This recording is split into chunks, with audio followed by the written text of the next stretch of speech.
বৈষম্য বিরোধী ছাত্র আন্দোলনের গত জুলাইয়ের শহীদ পরিবারের জন্য এটা গৃহায়ন ও গণপূর্ত মন্ত্রণালয় থেকে এসেছিল। এটাতে হলো মিরপুরে কিছু 1355 বর্গফুট আয়তনের 804টি আবাসিক ফ্ল্যাটের পরিকল্পনার একটা প্রস্তাব এসেছিল। এটা একটা ভালো উদ্যোগ বলে আমরা মনে করেছিলাম, কিন্তু এটা আমরা এখন গ্রহণ করিনি। তার কারণ আমরা এটার কাগজপত্রগুলো দেখে আমাদের মনে হয়েছে এটার যথাযথভাবে এটার খরচের মূল্যায়ন হওয়া উচিত টেন্ডারে যাওয়ার আগে। এছাড়াও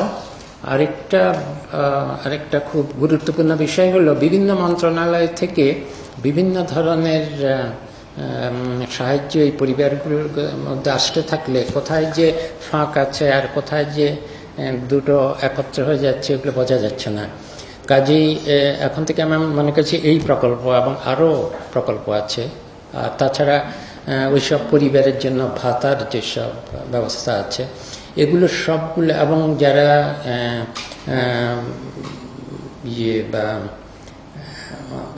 পঙ্গু হয়েছেন তাদের পঙ্গুদের জন্য যেই সব সাহায্য দেওয়া হচ্ছে এগুলো সবগুলোকে এক জায়গায় এনে সমন্বিত করা উচিত এবং সেখান থেকে তখন ঠিকভাবে এটাকে কতদূর কি করা যায় এটা ঠিক করা উচিত। যেমন আবাসিক এই সুবিধাটা দিতে গেলে এখানে উত্তরাধিকারের প্রশ্ন উঠবে।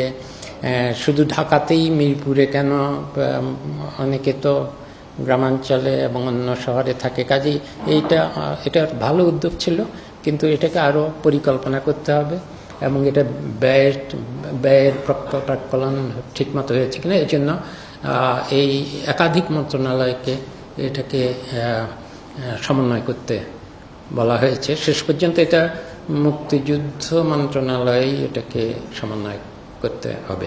কিন্তু এটা ভালো উদ্যোগ, আমরা এর পক্ষপাতী, কিন্তু আমরা আরো পরিকল্পিতভাবে এখানে এগোতে চাই।